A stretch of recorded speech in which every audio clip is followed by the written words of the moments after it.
No Saturday, pumunta po kami dito. So, bali, ang galaw namin is sa kisame na. So, yung mga existing na kisame, medyo bulok na. Ayan.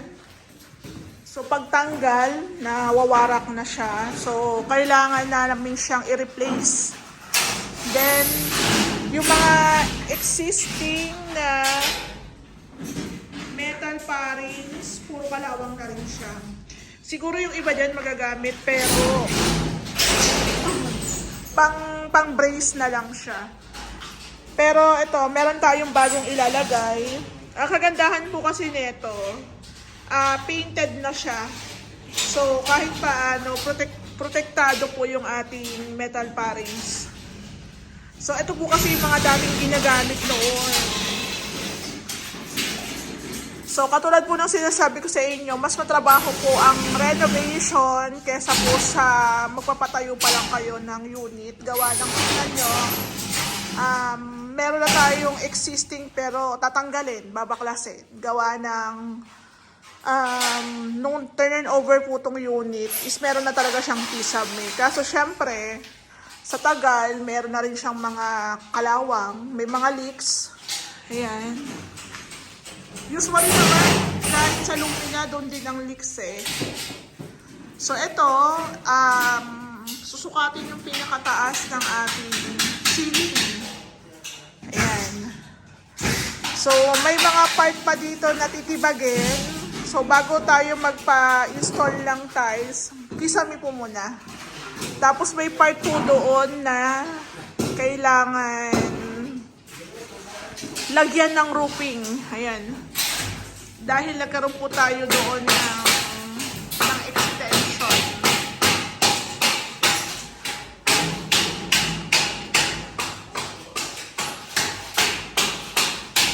So, itong unit ni Sir, may mga materyales na po siya para sa kisame.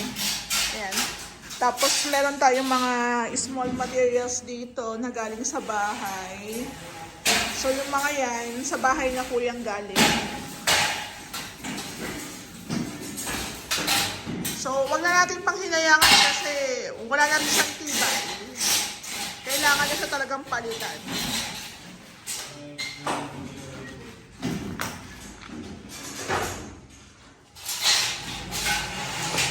So, yung hagdan natin, dudumihan na naman.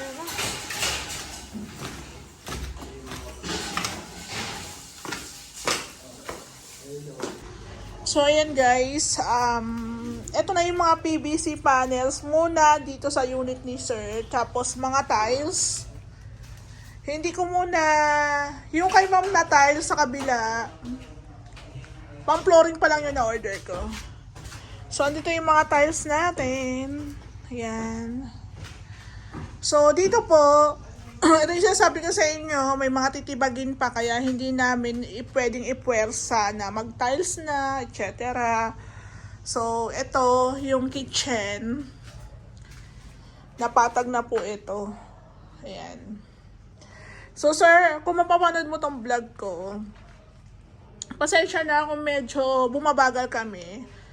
May gumagawa pa rin naman, kaso may mga times kasi na may mga tao ako, workers na nagkakasakit, uma-absent, namatayan. So, malaking antala po talaga yon kung may mga ganong excuses. So, sad to say, yung aking installer ng ceiling is nagkaroon ng problema, umalis, hindi naman siya tinanggal, pero magagawa naman to ng paraan kasi meron naman tayong ilalagay dyan. Ibig ko ba sabihin, nabawasan ako ng tao, which is nagdadagdag nga ako, nabawasan pa. Kumbaga, yung mga umabsent, namatayan. Kumbaga, may mga ganong issue na imbes na mapabilis, tumatagal. Parang ganon. Sasara ko lang to.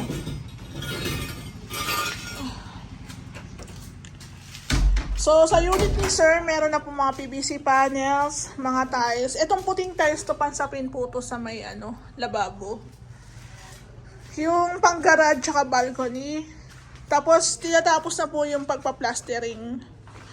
So dito, medyo malaki kasi ang ipa-plastering. So given naman yan talaga na medyo tatagal ang ating pagpa-plastering. So ito, paplaringan. Sa taas, nakapagbaklas na sila. Actually, nabaklas naman yun. Ito, yung lababo dito, nabaklas na. Yung mga tiles, andyan. Metal span rin, okay na rin po. CR, nabaklas na rin. Yung bintana, tatanggalin po yan. So, dito, sa taas, ayan, nalatagan na siya ng insulation. Ayan. So, since meron ditong leaks, maglalagay po tayo ng waterproofing. Ayan.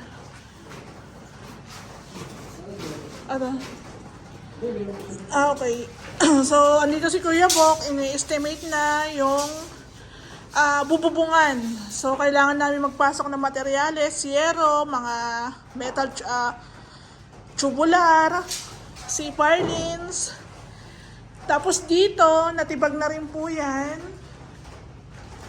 So, ito na po yung access dito sa may balcony. Ayan. So, ito naman po, CR naman po yan. So, ito po, bububungan, kasama sa bububungan. Kapiranggot lang naman to. So, ito yung sinasabi ko, sir, kung hindi sana, hindi sana umalis, pero okay lang kasi hindi rin naman maitutuloy yung pagkikisame gawa ng maglalagay pa po kami ng bubong dito. Tapos napaklas na rin po pala yung dito. Ito yung laundry area. Ayan. So dito ang laundry area. Ito yung bubungan. So, siguro may konti lang na iaangat dyan, then okay na. So, diskarte na, bahala. Diskarte na ni Kuya Bok yan. Bahala na siya dyan. So, ito naman pong flooring dito. Tatanggal na yung kapak. Since wala pa akong tiles dito, carry lang. Bibili namin sa Wilcon. Siguro ang ipapagawa po muna namin, ito. Ayan. Tapos lahat po ng mga titibag-tibagin, tatanggalin na yan gawa ng pag nag-tiles hindi po pwedeng may mga titibag-tibagin pa dyan.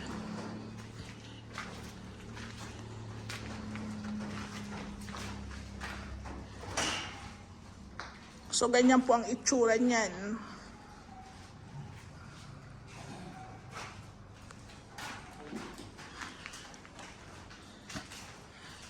Iyero rito, tama na?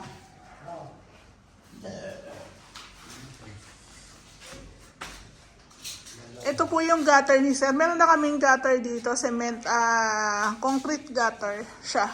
Doon na po ang tagos niyan sa may open ni sir.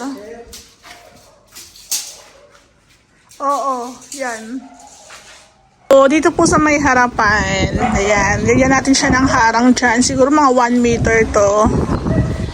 Tapos, dito, meron tayong sukalo na nilagay. Then, lalagyan ng grills na tubular po ang gagamitin.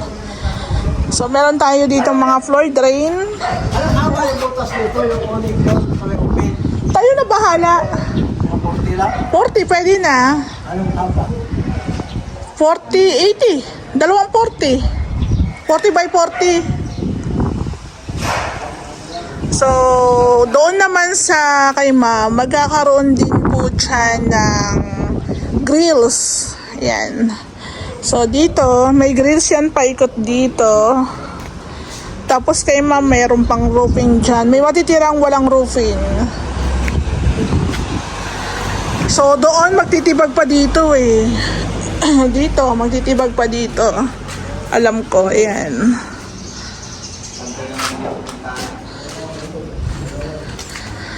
Ganto, siguro ganto kahaba. Pwede na. Ganyan kahaba, siguro. Kung kalang ganyan. No, pwede ganyan kahaba na lang. Patayo. O, pwede, pwede. Oo, pwede. Bibig na lang dito. Ayan.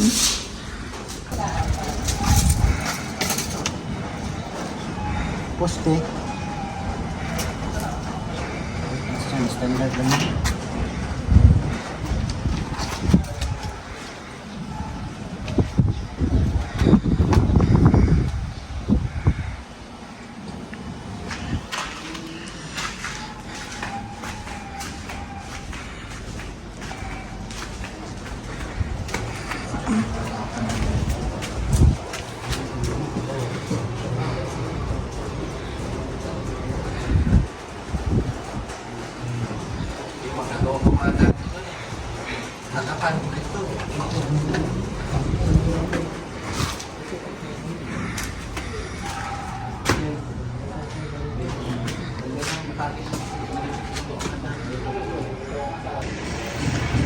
Hello po, good morning.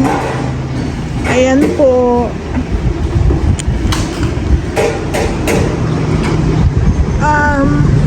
Since ano na kami, interior na ang galaw namin. So nagpa-deliver na kami ng mga tiles. Today nga meron din kami dala ni Ray na tiles from Wilcon. So kaninang umaga kinunan ng gate pass.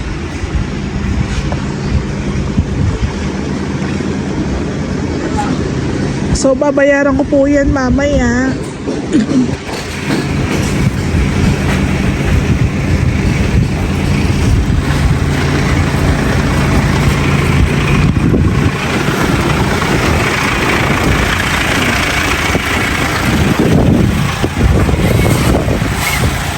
So andito na yung ating team.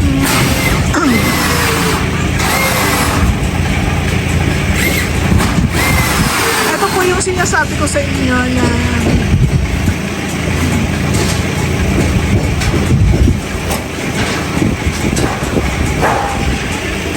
sa amin po, ikot-ikot lang.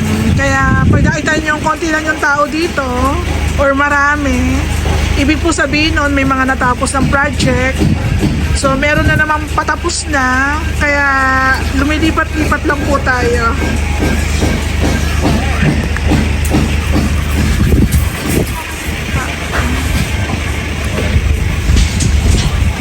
Ayan po, metal span ang ating kinakabit dito. Wala na akong boses. So, sa Tion Paul to.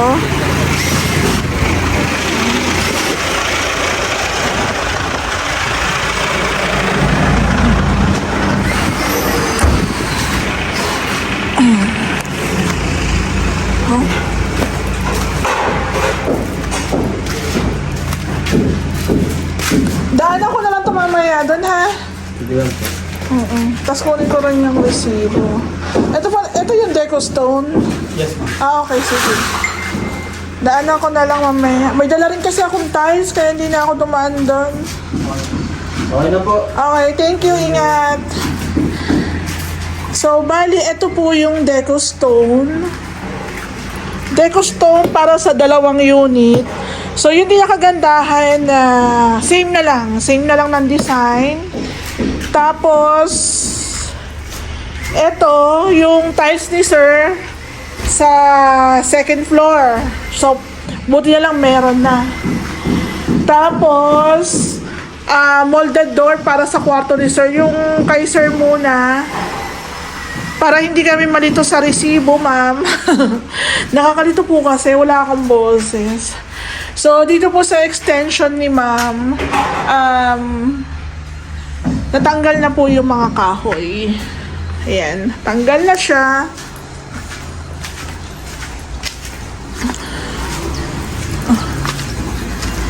Natanggal na yung ibang kahoy dito, pero yun nga, ipapahakot pa rin natin yan.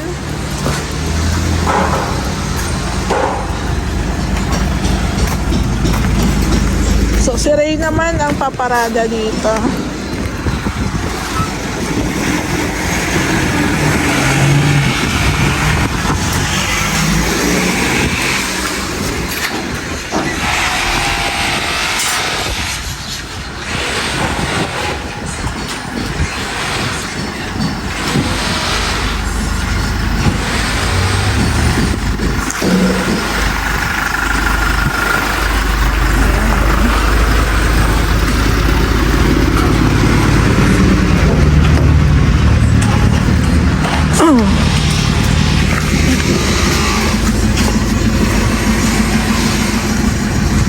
ito po yung mga tiles na binili namin sa Wilton. Sana walang damage.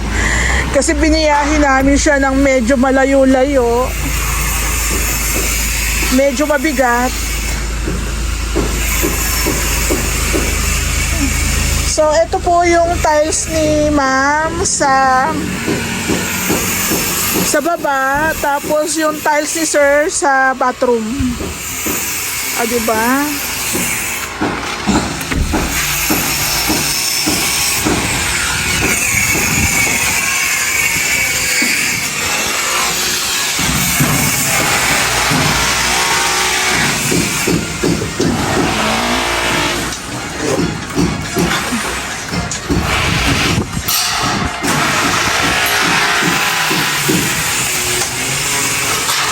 So, yung mga metal spandrel ko, nakaraan pa ito na-deliver eh.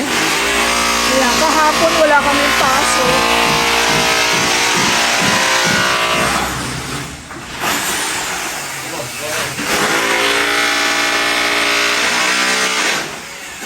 Plastering.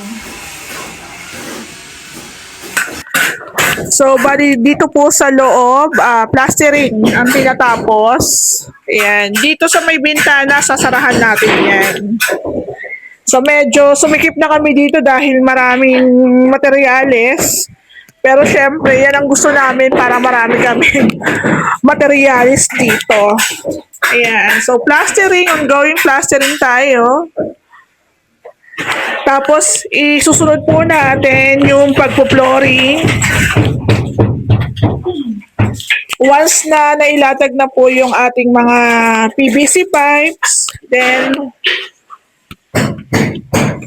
ayan, inaayos yung ating mga PVC pipes. Para pag nag-tiles, okay na.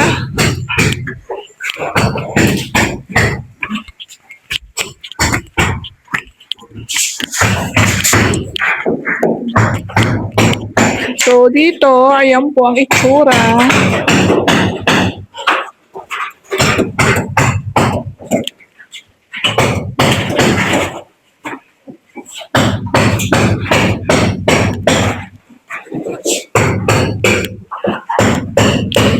Kahapon, wala kaming pasok dito dahil alam nyo na.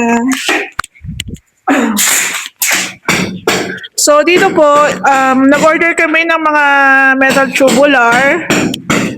Tapos yung yero, nag-order na rin po kami. Waiting lang kami ng 3 to 5 days para i-deliver. Ayan. Dito may tinitibag, tibag-tibag. Ano yan? Waterproofing? Okay. So, ito yung sasabi ko sa inyo na hindi natin pwedeng madaliin ang renovation gawa ng may mga tinitibag, may dinatanggal. So, kung dito naka-tiles na, mahirap na kung gumalaw niyan. So, dito, meron tayong mga metal tubular na gagamitin sa ating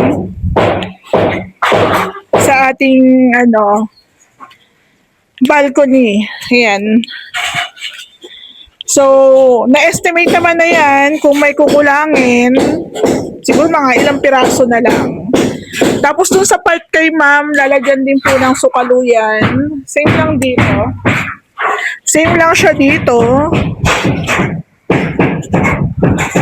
So, naglagay din ng abang para sa water. May floor drain. Ayan, madami dyan. So, yung roofing natin dito, kasado na. So, waiting na lang sa deliver ng ating long span. Then, dito po sa part ng ceiling, papalitan din po ng spandrel.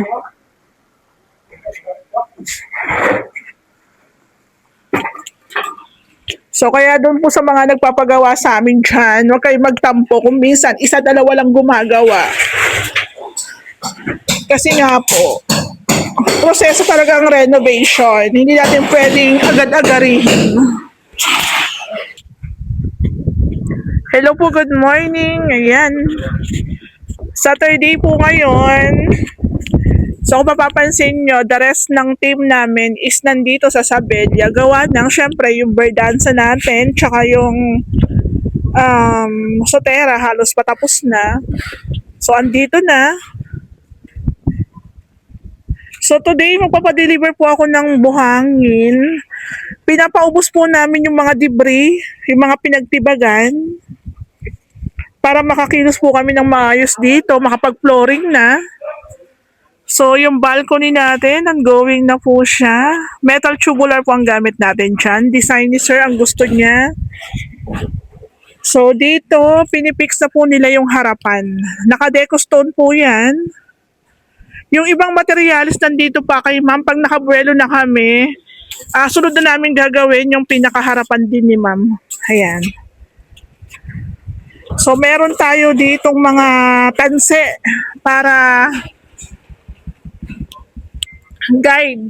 Ayan. Tapos ongoing tayo sa plastering. Yung dito nga po pala sa may front extension, naka metal spandrel, padaan. Dito po pala sa, ayan, dito po sa front, metal spandrel ceiling. Kanina tinanong ko si Sir kung anong ilaw ang gagamitin dito. Ang suggest ko po yung bilog. Mas bet ko po yung bilog talaga kaysa sa square. Pero syempre, hindi naman po kasi lahat na nagpapagawa is pare-parehas ng gusto. Ayan. So dito, mag-order na lang po kami ng ilaw. Surface type pero bilog. Ayan siya. Parang 3, 6, 9, 11. 11 na piraso na ilaw para dito po sa may harapan. So medyo mahirap talagang kumilos gawa ng hindi ka naman pwedeng maglagay ng materyales sa ibang unit. So kami alam na alam namin yan, talagang bawal yan. So imagine, materyales, paghahalo, mga debris, sama-sama. Ayan.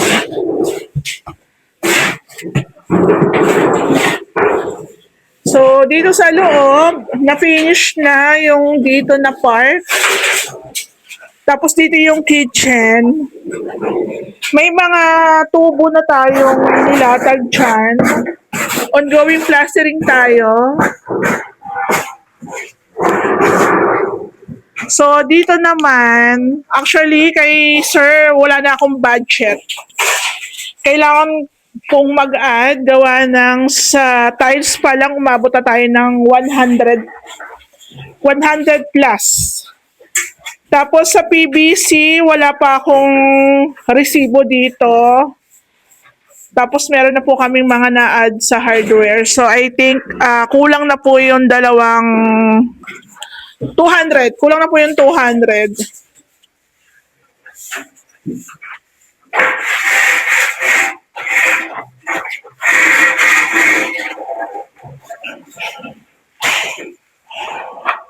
Bakit? So dito sa taas, noong nakaraang linggo, meron na siyang insulation. So, bali, nilatagan na ng panibagong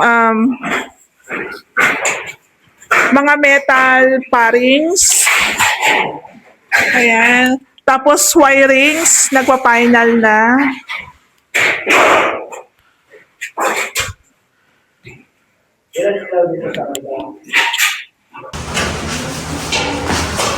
So, bali, dito po sa may extension, nilagyan na siya ng epoxy primer.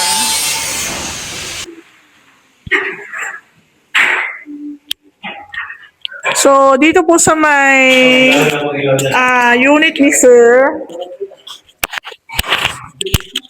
Ayaw talaga mo eh. Hindi, bumag. Ano? nalagyan na siya ng epoxy primer. Tapos, waiting na lang kami sa in-order namin yero. Yung makapal kasi in-order talaga siya. So, 3 to 5 days. Baka next week yun dumating. So, ikukontinue na po itong ginagawa natin dito. Maraming kulpang ang gagawin nila. Tapos dito po, wiring. Gawin na yung wiring. So, dito yung ating laundry. Ayan.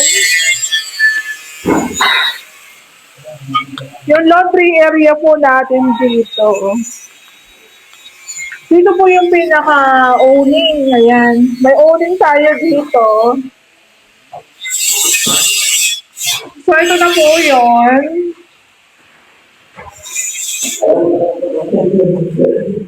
Tapos, doon po is ongoing po yung pagpa-plastering. Ayan, natapos na dito.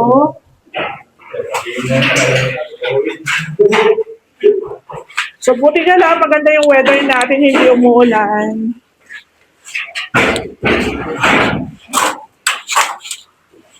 Tapos, ito yung bathroom. Bathroom naman. So, bali sir, sa bathroom, isang ilaw na lang ipapalagay natin. Kasi, hindi ako nagagandahan doon sa may center light na meron pang 4 na pin lights. Isang ilaw lang sa bathroom kasi maliit lang naman po ang bathroom, kaya carry na po ang isa. So, nagtatanong yung ating electrician kung ilan yung mga ilalagay na ilaw. Since maliliit lang naman po ang mga space, so mas suggest ko po yung pin lights. Then, sa mga kwarto na lang po yung merong center light.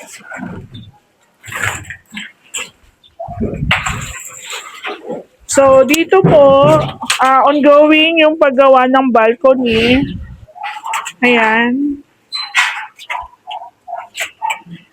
Metal tubular. So, ang sabi nila, ang metal tubular daw is kakalawangin. Depende naman yan sa preparasyon. Kung tinipid nyo sa pintura, sa mga polytop, primer, kakalawangin talaga. So, dito po sa may labas, maglalagay pa tayo ng metal spandrel dito. Tsaka, maglalagay din tayo ng ilaw. Ilaw din po, maglalagay tayo. Tapos, dito kay ma'am, papalagyan na rin natin ng sukalo dito. Tapos, ipapabakbak ko na rin po ito next week para po sabay-sabay na. Sabay-sabay na po yung mga demolition, pagtapod ng mga pinagtibagan. Ang dami kasing pinagtibagan dito. So, I think yung dito kay ma'am, same na lang dito. Kung kakayanin. Tapos dito po, maglalagay din tayo ng metal spandrel, papalitan.